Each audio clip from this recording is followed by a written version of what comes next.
Hello everyone, welcome to G centric और get smart prep series में आपका सबका स्वागत है। आज हम स्टार्ट करेंगे पावर और एनर्जी के ऊपर कुछ न्यूमेरिकल्स। मजा आएगा। मैं बहुत छांट छांट के क्वेश्चंस करवा रहा हूँ। जो फुल कोर्स में जिस सीक्वेंस में चीजें चल रही है उसी सीक्वेंस में आपको यहाँ पर न्यूमेरिकल करवा रहा हूँ और कोई भी रिपीटेड न्यूमेरिकल नहीं हो, ऐसी मेरी पूरी मंशा है कि जो फुल कोर्स में पढ़े हो यहाँ थोड़े एडिशनल आपको न्यूमेरिकल मिले, थोड़ा सा अलग तरीके से सोचने के लिए मजबूर हो। ठीक है। और जो फुल कोर्स में पढ़ रहे हैं उसी डायरेक्शन से बढ़िया से करते रहिए। 450 क्वेश्चन है, वो अगर आपने लगा लिए सीक्वेंस वाइज, कोई भी लेक्चर मिस नहीं किया, आप प्रो लेवल का हो जाओगे नेटवर्क थ्योरी में। ठीक है, चलिए बिना टाइम वेस्ट करे क्वेश्चन स्टार्ट करते। Question number 5। वीडियो को पॉज करना, पहले खुद से ट्राई करना।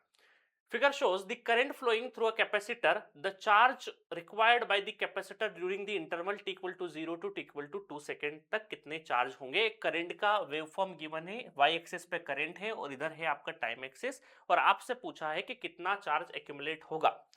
तो यहां पर हमें पता है कि भाई चार्ज अगर हमें निकालना है, बड़ा आसान सा क्वेश्चन है, जस्ट फॉर प्रैक्टिस मैंने आपको करवा दिया है। Integration I of T D T. Integration किसी की फंक्शन का अगर इंटीग्रेशन है उसका मतलब है एरिया अंडर द कर्व। उसका मतलब क्या है? Area under the curve. Area under the curve basically निकालना है आपको। और कहां से कहां तक? 0 से 2 सेकंड तक, तो हमें डायरेक्टली 0 से 2 सेकंड तक का एरिया निकाल देना है। तो बेसिकली ये है एरिया। ये क्या है आपका? बेसिकली क्या सिंबल कर रहा है? एरिया सिंबल कर रहा है। एरिया अगर आप निकाल लिए तो आप डायरेक्टली चार्ज पे कमेंट कर देंगे। ठीक है, हमने इससे बड़े बड़े ग्राफ वाले क्वेश्चंस फुल कोर्स में कर रखे हैं, बट वो मैं यहाँ पे नहीं करवा रहा हूँ। चलो, तो एरिया ऑफ ट्रायंगल क्या होगा? एरिया ऑफ ट्रायंगल पहले इसका निकालते, फर्स्ट का, फिर सेकंड का एरिया निकालते। तो 1/2 into 1 base into height plus, ठीक है, यहाँ पर क्या हो जाएगा? 1/2, सेकंड का क्या हो जाएगा? 1/2। दोनों एरिया कर रहा हूँ, है ना। ये area number 1, area number 2। 1/2 base कितना है? 1, और हाइट कितनी नीचे की साइड में? -1। ठीक है, तो यहां से क्या हो जाएगा? 2 से 2 कैंसिल, तो 1, और यहां पर हो जाएगा -1/2, -1/2। तो ये कितना हो गया? 1/2। 1/2 का मतलब है 0.5 कूलम चार्ज। ठीक है, तो ये पॉजिटिव एरिया है, ये नेगेटिव एरिया। पॉजिटिव और नेगेटिव में जो भी होगा नेट एरिया हमें मिलेगा, और वही हमारा क्या रहेगा? नेट चार्ज रहेगा। तो क्या आ जाएगा? B is the correct answer for this question. Question बहुत ही आसान था, आपने बड़ी आसानी से इस तरह के क्वेश्चंस को करे होंगे। और ये बिल्कुल भी कई बार ग्राफ हमें है ना, हमें दिखता है कि अच्छा सेम दिख रहा है, उस पर दिखने पे मत जाना कि पॉजिटिव नेगेटिव जीरो ढूंढ ले और ए लगा दिया। ऐसा नहीं करना है अपने को। आप एक्सेस देखना, इधर 2 है इधर -1 है तो बदल जा रही है। एग्जामिनर हो सकता है कि ग्राफ को आपको क्या इल्यूजन देने के लिए एक जैसा बना दे, बट आपको एक्सिस पर ध्यान रखना है कि ये 2 है और ये -1 है। आपको प्रॉपर करके देखना है। ठीक है, हाँ यहाँ 2 होता आइडेंटिकल होते तो फिर ऑटोमेटिक यहाँ भी 0 आ जाता। ठीक है, तो डायरेक्टली देख के कोशिश करो कि मैं ही इंटेलिजेंट हूं और यहीं पर टिक कर दूं। तो ऑलवेज एक चीज हमेशा ध्यान रखना, इंटेलिजेंट पीपल के साथ में एक समस्या है कि वो स्टेप्स को स्किप कर देते हैं। क्या कर देते हैं? स्टेप्स को स्किप कर देते हैं। तो नेवर स्किप स्टेप्स, क्योंकि गेट का एग्जाम कोई हार्ड एंड फास्ट, कोई स्पीड वाला एग्जाम नहीं है। आपको एक्यूरेसी पे रहना है। ठीक है, चलो एक क्वेश्चन और करते हैं फटाफट। The current entering the positive terminal of a device is I of T equal to 3 e⁻²। Question proper दिख रहा है? प्रॉपर दिख रहा है आपको। And the voltage across the device is V of T equal to 5 di/dt। Volt है ना, आपको जो वोल्टेज है वो करंट के फर्स्ट डिफरेंशिएशन के फॉर्म में दे रखा है। Find the charge delivered to the device between the t equal to 0 and t equal to 2 second. 0 से 2 सेकंड तक आपको चार्ज निकालना है। उसके बाद बोला है calculate the power absorption, power absorption निकालना है। उसके बाद बोला determine the energy absorption in 3 second, आपको एनर्जी भी निकालना है। तो 1 बाय 1 करते हैं। अच्छा क्वेश्चन है।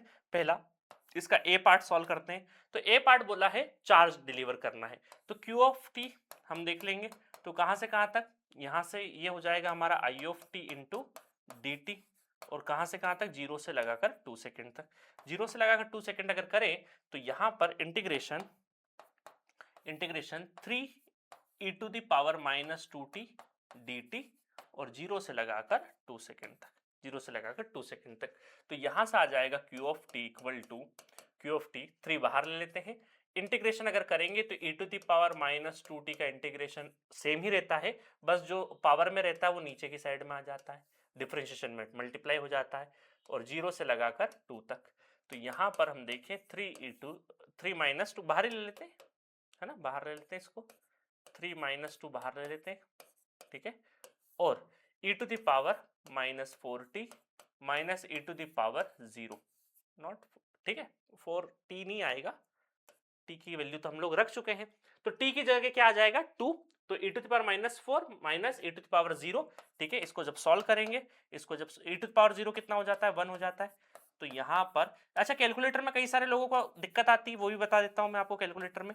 देखो कैलकुलेटर में आपको सबसे पहले जो वर्चुअल कैलसी है आपका गेट का, उसमें ई टू दी पावर वाली चीजें बहुत सारे लोग गड़बड़ करते हैं। आपको पहले ये -4 रखना है, क्या रखना है आपको -4, सबसे पहले कैलकुलेटर में आपको -4 लिखना है, तो -4 कर दिया, 4 लगा के ये प्लस माइनस का -4 कर दिया, और फिर e to the power x का जो ऑप्शन है वो आपको प्रेस कर देना है, तो ये आ जाएगा आपका 0.0.00183, ठीक है, और माइनस अंदर चले जाएगा तो प्लस 1 माइनस समथिंग हो जाएगा, तो इसको मैं माइनस प्लस 1 कर देता हूँ, ठीक है, इंटू 1.5 कर देता हूँ। अब ऐसा मत करना 3 से मल्टीप्लाई डिवाइडेड बाई 2, या 3-4 स्टेप हो जाएगी, आपको डायरेक्टली 3/2 1.5 होता है ना, तो डायरेक्टली मल्टीप्लाई करना है, तो ये आ जाएगा आपका 1.4725 1.4725 कूलम चार्ज है, तो कूलम आ गया, ठीक है। तो यहां पर जो चार्ज की वैल्यू है 0 से 2 तक, 0 से 2 तक चार्ज कितना आ गया 1.4725 कूलम। क्लियर है, तो इस तरीके से क्वेश्चन को सॉल्व करना, यहाँ कैलकुलेशन मिस्टेक बिल्कुल भी नहीं करना है ना, तो यहां पर ये माइनस अंदर जाएगा तो 1 माइनस समथिंग हो जाएगा, ठीक है। चलिए अब बात करते हैं हम लोग कैलकुलेट पावर एब्जॉर्प्शन एनर्जी के ऊपर, तो अगली स्लाइड में देख लेते हैं। चलिए यहाँ देख लेते हैं हम लोग, तो यहाँ पर पावर का देखें अगर, तो पावर क्या होता है P of T equal to V of T into I of T, दोनों का मल्टीप्लीकेशन है ना। अब दोनों का मल्टीप्लीकेशन क्या हो जाएगा 3 e to the power minus 2t, current कितना है 5 di बाई डी टी। अच्छा करंट का वैल्यू रखा हुआ है, तो एक काम करते हैं di बाई डी टी को हम अलग से निकाल देते हैं, तो di बाई डी टी को मैं अलग से अगर फाइंड आउट करूं, अलग से फाइंड आउट करूं, तो यहाँ पे कर लेते हैं हम अलग से फाइंड, इसको इधर ले आते हैं, है ना, di बाई डी टी को अलग से फाइंड, चलो यहीं पर कर देते हैं, कोई दिक्कत नहीं, e to the power minus 2t 5, अच्छा डिफरेंशिएशन करना है, तो डिफरेंशिएशन आई ऑफ टी का, तो ये हम लोग रख देते हैं, एक स्टेप और बढ़ा देते हैं 3 टू माइनस 2t, ठीक है, तो यहाँ पर ये मल्टीप्लाई का साइन है, तो 5 3 15, 15 तो बाहर आ जाएगा, e to the power minus 2t हो गया। क्लियर है, इसका डिफरेंशिएशन होगा तो -2 फिर बाहर आएगा, -2 क्या आ जाएगा, ये तो हो गया 5 3 15, 15 हो गया बाहर, इसका 3 और बाहर आ गया 3, और फिर -2 और बाहर आ जाएगा, -2 फिर बाहर आ जाएगा, और e to the power -2t रहेगा।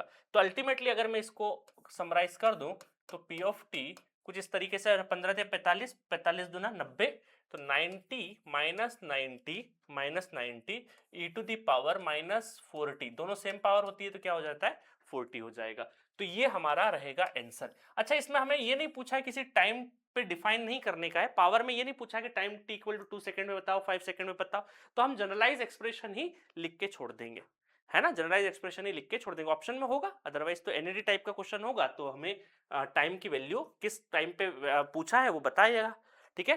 पावर निगेटिव पॉजिटिव दोनों हो सकती है, क्योंकि डिलीवर और एब्जॉर्प्शन का सेंस आपको मैं समझा चुका हूं ऑलरेडी, ठीक है।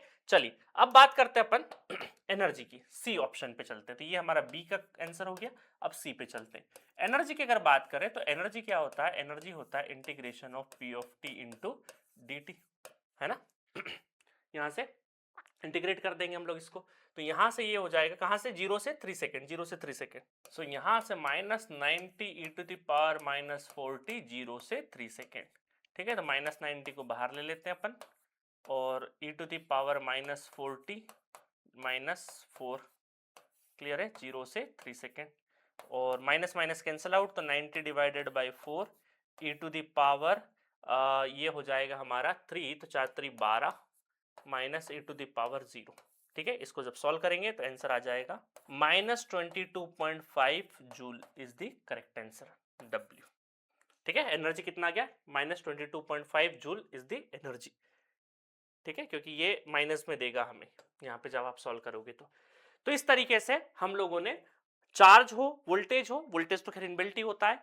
एनर्जी हो, पावर हो, इनके ऊपर तमाम क्वेश्चंस कर लिए हैं। इससे ज़्यादा क्वेश्चन की ज़रूरत नहीं है। एक आध क्वेश्चन मैं ग्राफ वाला नेक्स्ट क्लास में ज़रूर करवा दूँगा, बस उससे ज़्यादा की रिक्वायरमेंट नहीं, फिर हम अगले स्टेप पे चलेंगे, अगले टॉपिक पे चलेंगे, ठीक है? तो ये पूरा का पूरा जो नेटवर्क थ्योरी का कोर्स है 399 में अवेलेबल है। जी सेंटर के ऐप पे जाना, कुछ भी समझ में नहीं आ रहा है कि टेक्निकल में क्या करना है, पहले ये कोर्स परचेज़ करके पहले कोर्स खत्म कर लेना, उसके बाद सारी चीज़ ऑटोमेटिक समझ में आने लगेगी। तो 188 वीडियोस में 453 क्वेश्चन से 33 वीडियोस क्रैश कोर्स के अलग से, जिसमें 150 न्यूमेरिकल्स और अलग करा रखे हैं मैंने। उसके बाद पीवाईक्यू टेस्ट सीरीज अवेलेबल है, तीनों ब्रांच के अलग अलग तरीके से पीवाईक्यू कैसे होते हैं उस पे मैंने पूरा टेस्ट बना रखा है। पीडीएफ नोट्स अलग से अवेलेबल है। तो बढ़िया तरीके से कोर्स को बहुत स्ट्रक्चर तरीके से, कोई भी रैंडम चीजें नहीं, कोई भी रैंडम वीडियो नहीं है, बहुत स्ट्रक्चर तरीके से पूरा कोर्स बना हुआ है। आप जाके पढ़िएगा। नेटवर्क थ्योरी अगर सही हो गया ना, तो आपका फाउंडेशन बन जाएगा इलेक्ट्रिकल इलेक्ट्रॉनिक्स इंजीनियरिंग का। और बहुत बेसिक से बिल्कुल जीरो लेवल से एडवांस लेवल तक पढ़ाया है आपको। प्री नॉलेज नहीं भी होगा और आप कुछ अच्छा जानते भी होंगे तो भी एडवांस लेवल के अच्छे खासे न्यूमेरिकल करवा रखे हैं, ठीक है? तो मिलेंगे नेक्स्ट वीडियो में नेक्स्ट लेक्चर के साथ। Okay, thank you so much.